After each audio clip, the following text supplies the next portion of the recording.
अपन जो अपने चैप्टर चल रहा है उसमें आपके न्यूमेरिकल क्वेश्चन नंबर 12 आपके लास्ट क्वेश्चन है आपके इस चैप्टर का, और इस क्वेश्चन के साथ ही आपका चैप्टर है ये भी कंप्लीट हो जाएगा।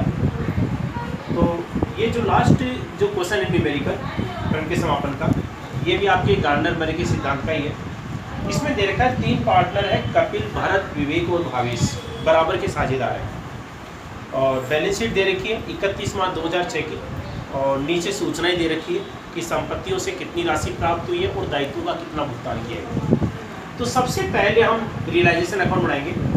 तो रियलाइजेशन अकाउंट में संपत्तियों दायित्वों का जो बैलेंस है वो ट्रांसफर करेंगे। तो सबसे पहले देखो एसेट्स पक्ष। तो जो बैलेंस शीट दे रखी है उसके एसेट्स पक्ष में सबसे पहली मद दे रखी है डेटर्स। तो डेटर्स को दिखा देंगे डीआर साइड में।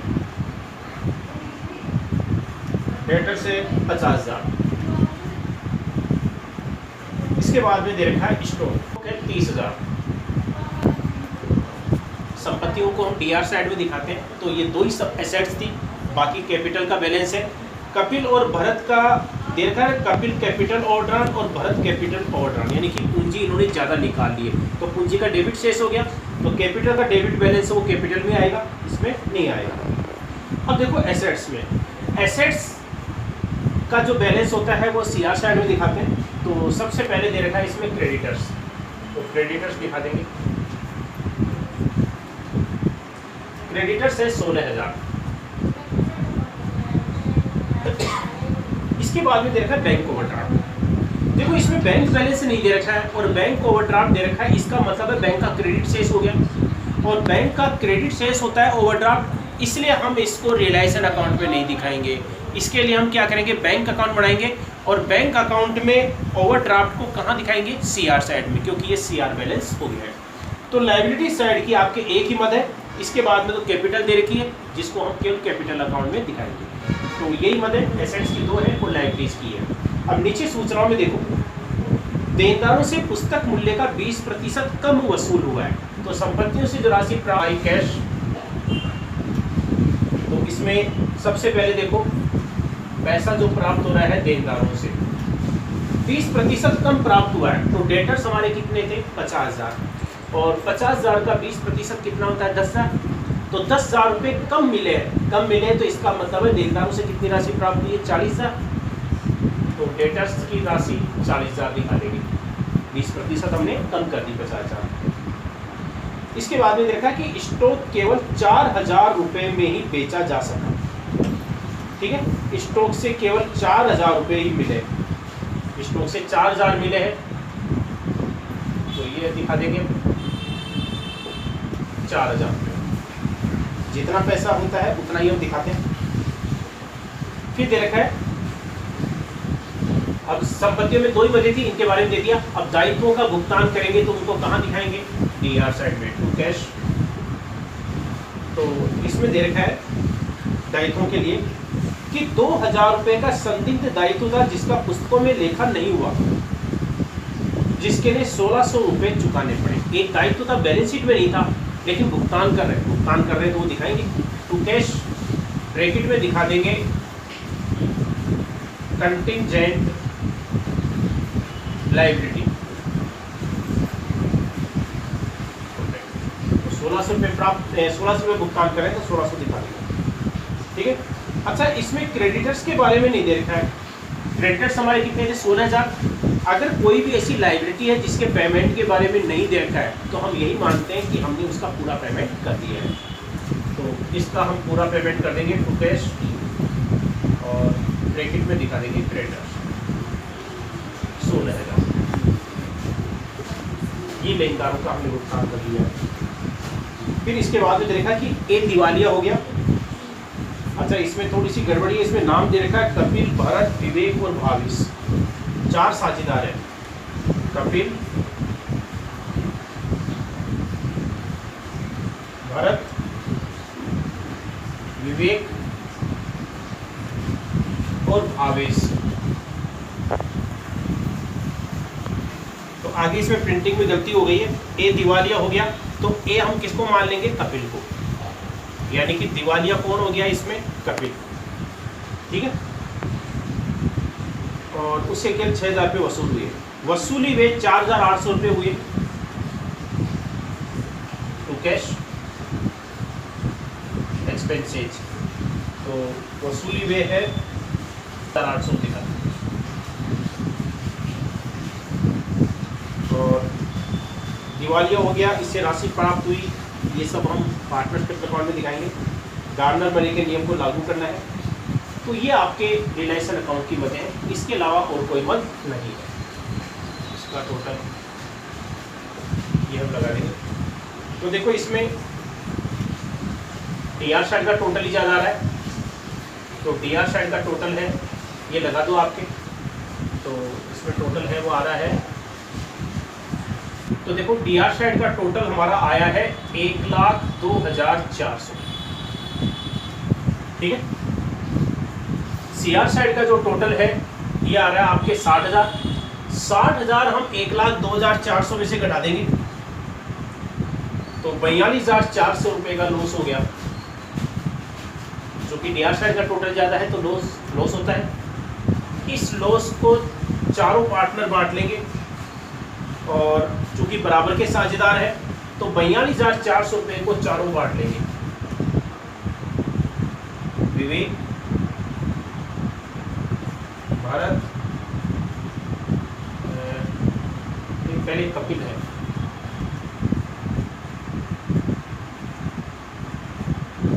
इसमें पहले कपिल है, फिर भरत है, फिर विवेक है, और फिर भावेश है। तो चारों बराबर बांटेंगे, तो इसको 4 से डिवाइड कर देंगे, तो 10,600 आ गया प्रत्येक का हिस्सा।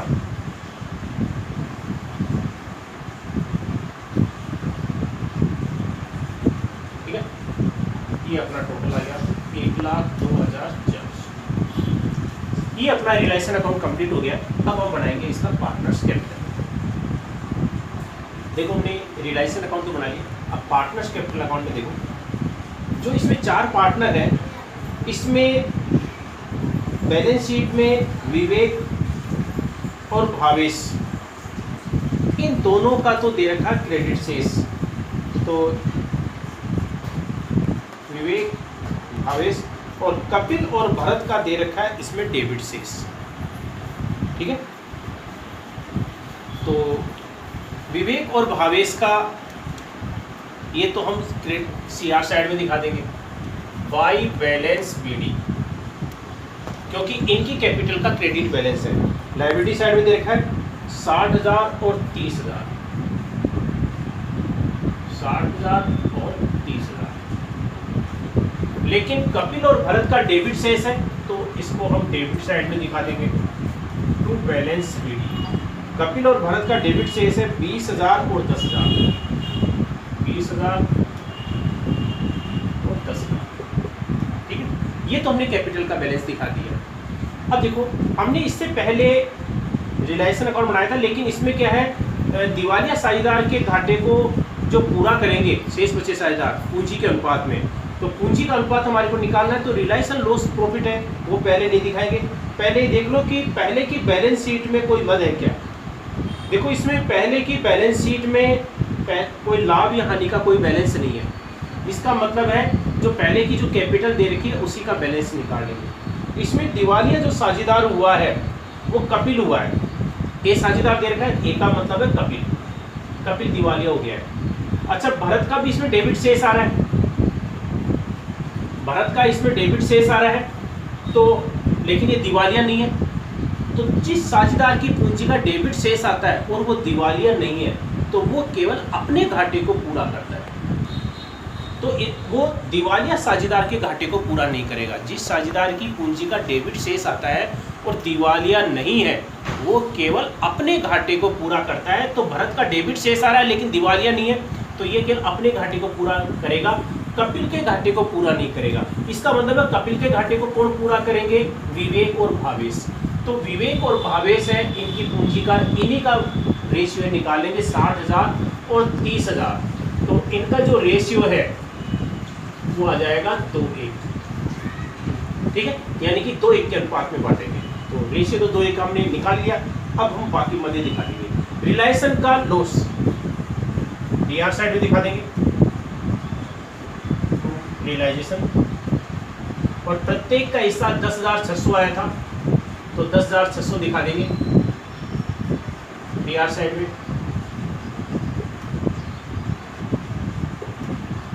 ये रिलायंस का लॉस हमने दिखा दिया डीआर साइड में।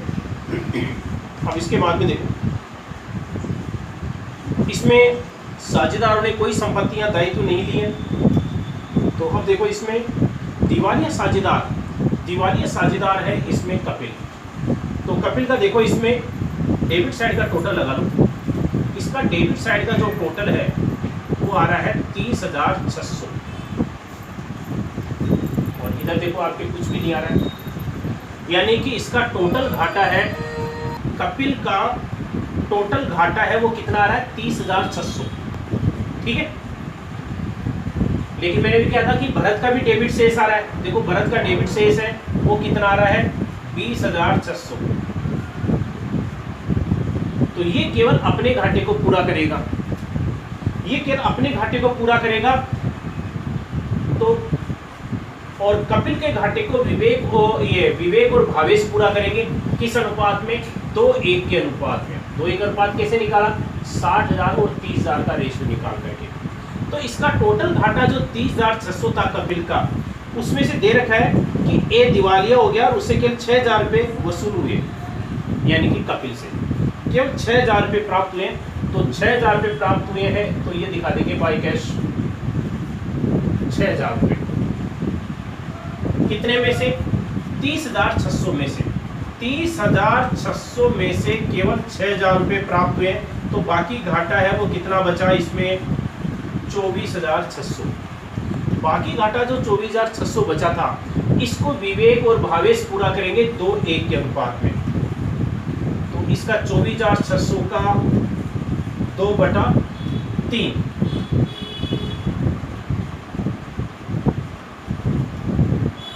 तो ये आ गया आपके 16,400। 16,400 तो विवेक देगा,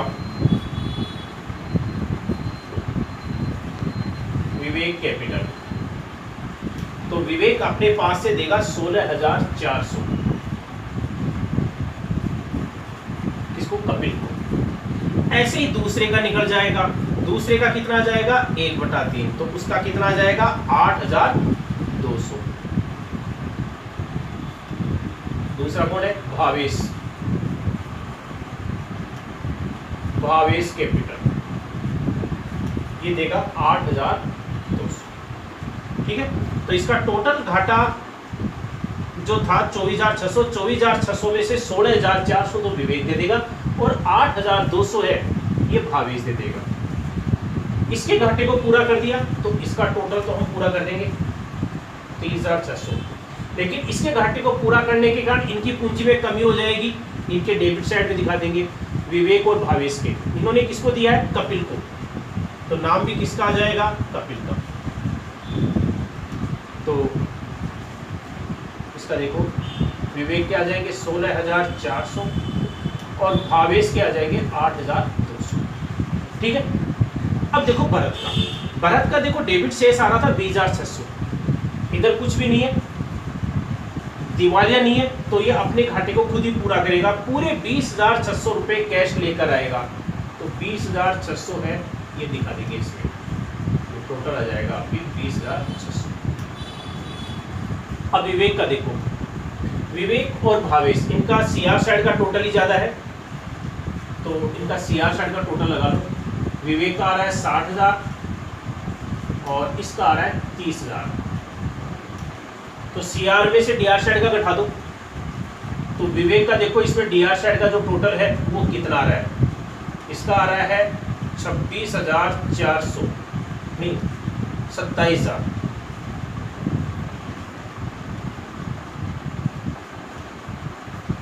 इसका टोटल आ रहा है 27,000 डेबिट साइड का।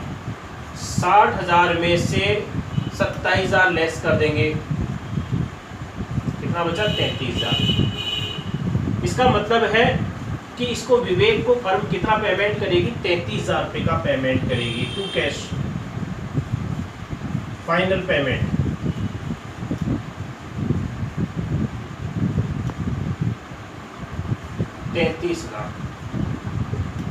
ठीक है, ये आपके टोटल हो जाएगा 60,000। अब ऐसे ही भावेश का सीआर साइड का 30,000 है।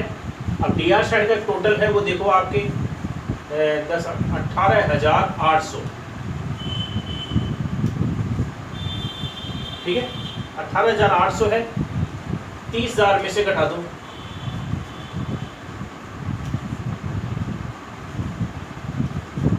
11,200।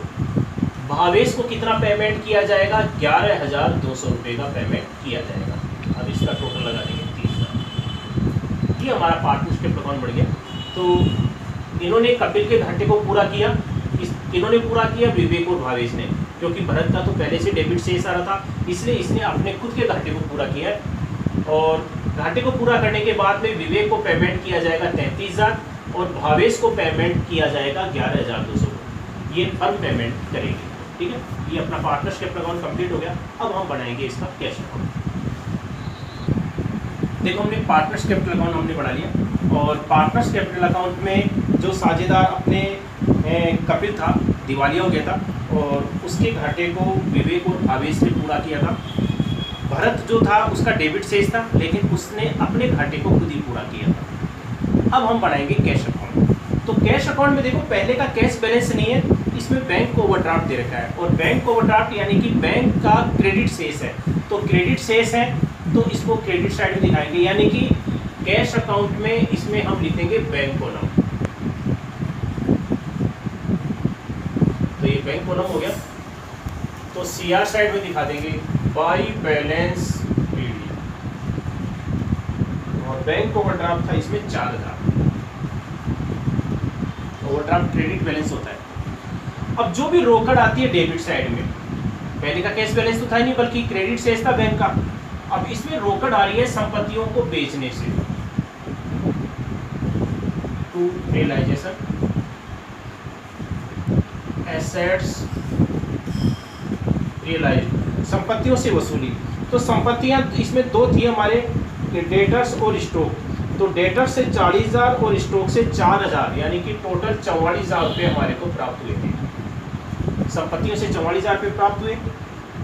इसके अलावा हमारे पास और पैसा कौन सा आया, और पैसा आया था कि इसमें कपिल दिवालिया हो गया था और उससे 6,000 रुपये हमारे को प्राप्त हुए थे। तो रोकड़ जो भी आती है उसको हम डेबिट साइड में दिखाते हैं, कैश आती है तो डेबिट साइड में, और कैश पेमेंट करते हैं रोकड़ जाती है तो उसको क्रेडिट साइड में दिखाते हैं। या जितने भी भुगतान होते हैं, लायबिलिटीज़ का पेमेंट करते हैं, वो सब सीआर साइड में। तो कपिल 6,000 रुपये हमारे को कपिल से प्राप्त हुए थे। ठीक है, अच्छा इसमें भरत है वो दिवालिया नहीं था, लेकिन उसका डेबिट शेष था, उसने अपने घाटे को खुद ही पूरा किया था और वो कैश लेकर आया था 20,600। तो वो भी हम डेबिट साइड में दिखा देंगे। भरत कैपिटल 20,600 रुपये भरत लेकर आया। ठीक है, ये हमारे पास कैश आया था। 44,000 रुपये संपत्तियों को बेचने से, 6,000 रुपये कपिल ने दिए और 20,600 भरत लेकर आया। अब कैश पेमेंट में देखो, इसमें हमारे लेनदार थे इसमें 16,000 रुपये के, तो पूरे 16,000 रुपये का पेमेंट किया है। ब्रैकेट में लिखेंगे क्रेडिटर्स, 16,000 रुपये हमने लेनदारों का भुगतान किया है। इसके अलावा इसमें एक संदिग्ध दायित्व था, दायित्व तो 2,000 रुपये का था, लेकिन पेमेंट हमने 1,600 रुपये का किया, तो 1,600 रुपये दिखाएंगे। ब्रैकेट में लिखेंगे रियलाइजेशन। ठीक है, इसमें ब्रैकेट में लिख देंगे लायबिलिटीज, या कंटिंजेंट लायबिलिटी भी लिख सकते हैं। संदिग्ध दायित्व को बोलते हैं कंटिंजेंट लायबिलिटी। और हमने पेमेंट है वो कितना किया है, 1,600 रुपये। तो जितना पेमेंट किया वो दिखा देंगे। तो 1,600 रुपये का ये हो गया। इसके अलावा वसूली व्यय हुए थे 4,800, ये भी हम इधर दिखा देंगे। रियलाइजेशन एक्सपेंसेज 4,800 हमारे ये खर्चे हुए हैं, ये सब कैश में पेमेंट हुए हैं। इसके अलावा हमने जो दो साझेदार थे विवेक और भावेश, इनको पेमेंट किया था, उसको हम कहाँ दिखा देंगे, CR side by Vivek capital. और विवेक को हमने पेमेंट किया था 33,000 रुपये का, 33,000। और ऐसे ही भावेश को पेमेंट किया था हमने, भावेश को हमने पेमेंट किया था 11,200 रुपये। ठीक है, ये हमारे कैश पेमेंट थे। तो अब हम क्या करेंगे, टोटल लगा लेंगे इसका। तो टोटल देखो आपके डेबिट साइड का 44 से 50 और 20 70,600। डेबिट साइड का टोटल आपके 70,600 आ रहा है, और इस साइड का आपके टोटल लगा लो।